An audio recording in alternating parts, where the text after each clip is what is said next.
महाराष्ट्र की उद्धव ठाकरे सरकार और राज्यपाल भगत सिंह कोश्यारी के बीच फिर एक बार टकराव की आशंका जताई जा रही है। इस बार टकराव महाराष्ट्र विधान परिषद की उन 12 सीटों के लिए हो सकता है जो कि राज्यपाल कोटे की हैं। आमतौर पर होता यह है कि इन कोटे की सीटों के लिए मंत्रिमंडल की ओर से नाम प्रस्तावित किए जाते हैं और उन नामों को राज्यपाल मनोनीत कर देते हैं।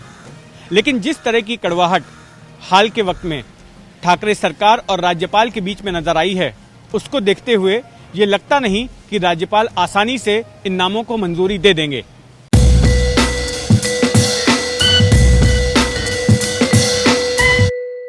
जब से भगत सिंह कोश्यारी को महाराष्ट्र का राज्यपाल बनाया गया है, तब से शिवसेना, एनसीपी और कांग्रेस के साथ में उनका 36 का आंकड़ा है। विशेषकर पिछले साल 23 नवंबर को जब उन्होंने एक सुबह अचानक देवेंद्र फडणवीस को मुख्यमंत्री पद की और अजीत पवार को उप मुख्यमंत्री पद की शपथ दिला दी, तब से ये तीनों पार्टियां उनसे काफी खफा हैं। खास करके शिवसेना जो है उसके बाद से कई बार राज्यपाल पर निशाना साध चुकी है। शिवसेना ने तो यहां तक आरोप लगा दिया कि राजभवन सियासी साजिशों का अड्डा बन गया है। पिछले महीने भी राज्यपाल कोश्यारी के रवैये की वजह से ठाकरे सरकार खतरे में पड़ गई थी। दरअसल हुआ यूं कि उद्धव ठाकरे ने जब मुख्यमंत्री पद की शपथ ली पिछले साल 28 नवंबर को, तब वो राज्य विधिमंडल के किसी भी सदन के सदस्य नहीं थे।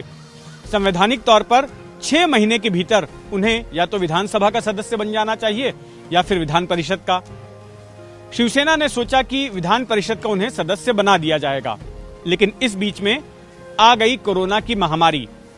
अब ऐसे में विधान परिषद के चुनाव जो होने थे, जिनमें कि उद्धव ठाकरे को खड़ा होना था, वो चुनाव टल गए। तो दूसरा विकल्प शिवसेना के सामने ये आया कि जो राज्यपाल कोटे से जिन सदस्यों को मनोनीत किया जाता है, उस कोटे से उद्धव ठाकरे का नाम आगे कर दें।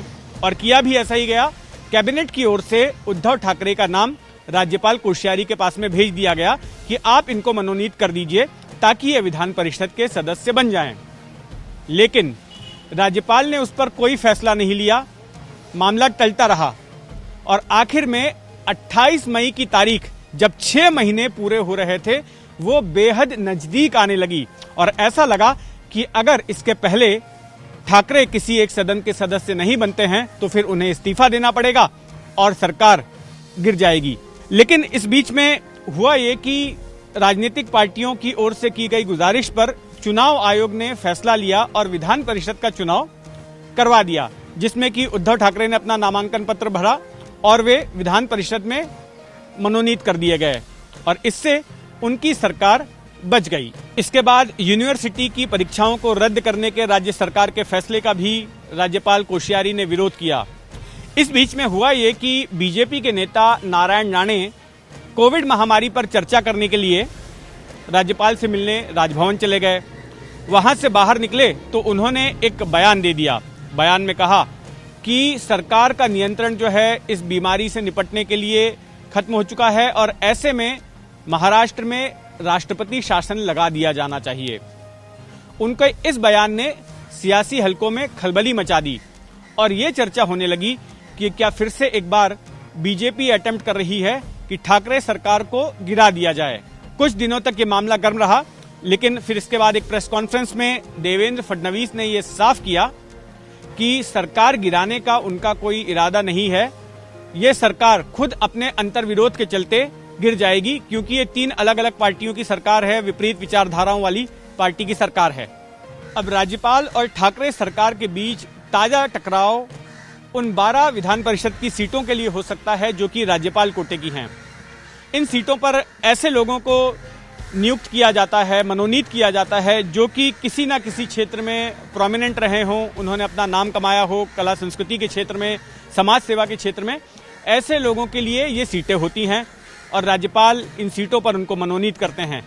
लेकिन आमतौर पर देखा यह गया है कि इन सीटों पर राजनेताओं को ही भेजा जाता है। ऐसे लोगों को जिनका सियासी पुनर्वसन करना है या राजनीतिक पार्टियों ने किन्हीं नेताओं से वादा करके रखा है या कोई दूसरी पार्टी से आए हुए लोग हैं, उनको विधान परिषद में जगह दिलानी है, तो इन सीटों पर उनका नाम भेजा जाता है।